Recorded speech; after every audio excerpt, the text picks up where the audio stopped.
In this edition of Careers That Matter, I'm joined by Andrew Lawton, a talk show host, author, journalist. Andrew, welcome. Thanks for having me. It's good to be here. So what does your job look like? I said that you're an author, a talk show host, you're a journalist. What really do you do on a day-to-day basis? When I figure it out, I'll let you know. It's difficult because I've always worn many hats in whatever I've done. So whenever I'm at the doctor's office and I have to fill out the form and it says occupation, I never know what to do. So I end up just making up one usually, and I'll just put like consultant or something. But I've worn a number of hats, often simultaneously. I'm the managing editor at True North, so I oversee our news team and our news coverage and stories. I also host my own show in which I take a bit more of an opinionated and analytical look at the news that's happening. In my spare time, which is not as plentiful as I might like, I've, written a couple of books, which I've been very grateful, done very well. And I also have dabbled in event management over the years as well, and putting together tours and public speaking, and I do some public speaking on my own. But I have never quite enjoyed sitting in one place for too long, no matter what I've been doing. When you say event management, what kinds of tours were you doing? Sort of like public affairs dialogue events?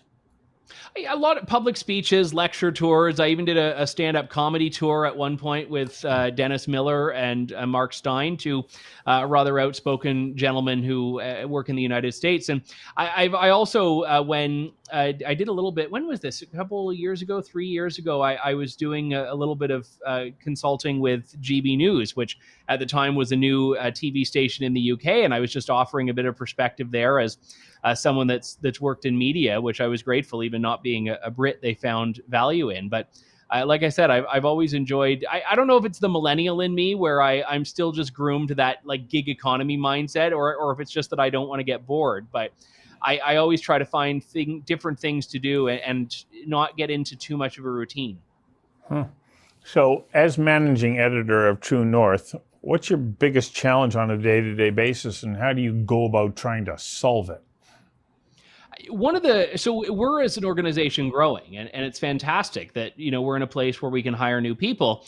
The problem is that every time we hire a new reporter, that's happening every day, but I'm still just me, and I still have the same number of hours in the day. So it's more stories that I'm editing, that I'm overseeing, more people that I'm managing. And I'm glad that we have a very great team. So it's not like they're bringing me headaches on a regular basis, but it just means there's more to keep on top of. And, I'm one of these people too, where I like to read the news. And even if I didn't work in this, I'd still be reading the news. So in that sense, it's good that I naturally am tied into this sort of stuff. But it also means there's a lot. So people will pitch a story to me and I haven't read it. And I really have to trust that they know this is a story and that they know the background on it. Because when I'm reading it, I don't know enough necessarily that I could say, well, hang on, that doesn't seem to make sense. So sometimes I can, but it really involves for me relying on the team and trusting them. And obviously that doesn't mean everything works out perfectly all the time. But the biggest challenge is that the more we've grown, the more there is to keep on top of. So in the division of duties that you have, because you do some writing, but you're also managing and delegating work for other people, what's the mix of that? Where do you get your time to write, think, produce content versus your role as being a manager of a group or a team of people? So I've scaled down the news writing that I've done since becoming the editor. There will be some stories that I'm really interested in, or maybe the tip lands on my lap at an odd hour and I know I can hammer it out pretty quickly, or it's an issue that I've connected to or a source that I know. But most of the time I'm trying to direct stories that I would write to my team because I want them to have the opportunity. And the focus for me on my own work is the show that I do every day. And the benefit of that is that it's a live show. I do it at 1:00 Eastern every day. And that forces me to devote a period of time to just that. So certainly through the morning, I'll balance, prepping for my own show with overseeing our news team. But basically from an hour before I go on air until I get off air, I focus solely on my show. And that's the time that I dedicate because I know that if I go on air unprepared, it's going to show. So that for me is the point there. And then after I get off air, it's a great opportunity. That's when I try to basically focus on if I'm doing an interview with someone like you, if I'm trying to think more long-term with our team, talk about the bigger picture stuff. Once I've taken myself off air, the imminence of that is all gone, and I get to be in a more of a creative state of mind, I think. So where did you grow up and go to high school? I was born in Trenton, Ontario, which is an army town, but I grew up in London, Ontario, where I left briefly, but I returned. So I still live in London. I went to high school, a couple of different high schools in London, and ended up going to university here as well. So while I'm not a complete lifelong Londoner, I've lived most of my life here. So you'd leave high school, you go into post-secondary.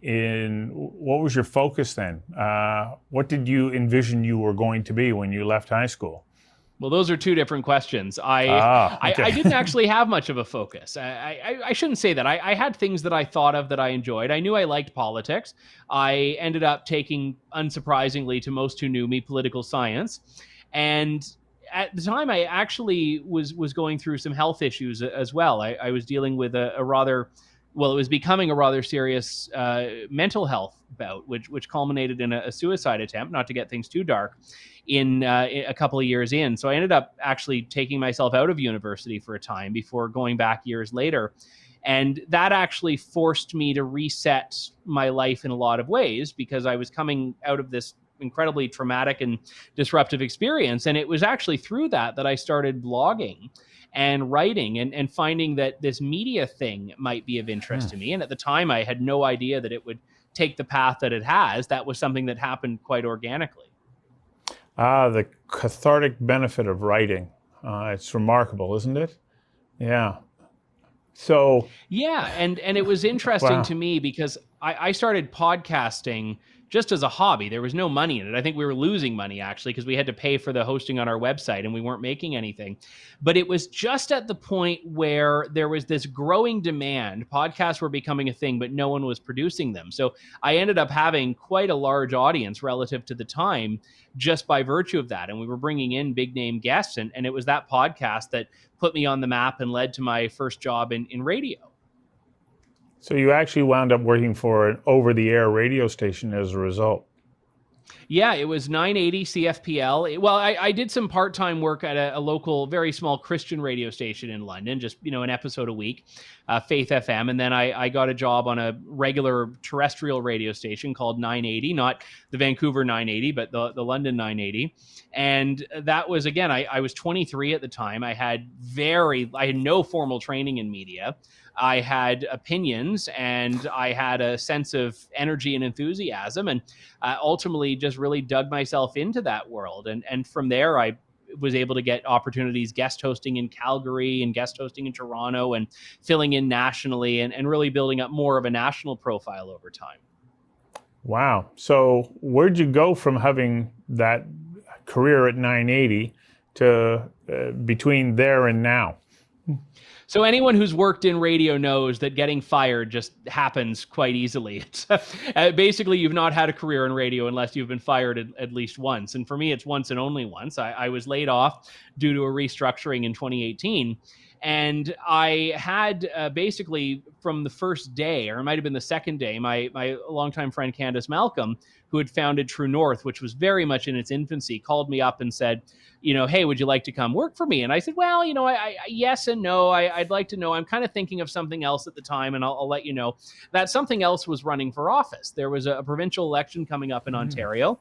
I'd obviously been very outspoken on political matters. My area didn't have a candidate for the Progressive Conservative Party. So I ended up throwing my hat in the ring for that and, of course, lost, but which is lovely 6 weeks after you've been fired. It's just like really hammering home that point in your life. But in the end, I was so tremendously grateful both about getting fired and about losing that election, because I decided to just take the jump and join Candace and really built from what was just three of us every week and just doing some like random videos filmed on my cell phone to now a home studio set up, a team of about 20 people. And it was really a growth that I was so honored to be a part of. Well, you've done remarkably well, and I'm always happy to hear of stories of success, especially for people who have been faced with challenges along the way. I know what it's like. I run my own small business, and it's, the ups and downs are like this, and that's between 8 and 8:15 in the morning. So it's remarkable. What would you say is the personality trait that you have that you think has helped you the most in achieving the success that you're enjoying right now?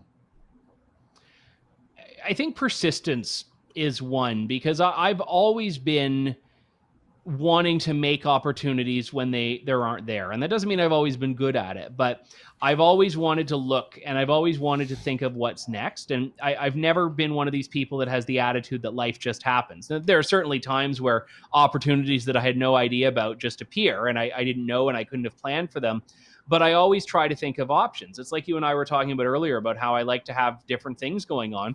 Part of it is that I just am interested in different things. But part of it, I think, is there might be some little aspect of my brain that just realizes, I want to know that if something happens to this thing, I've got this other thing. And you also have to do that while not being disconnected or uninvested in what you're doing. And that's a balance that I've always tried to strike as well.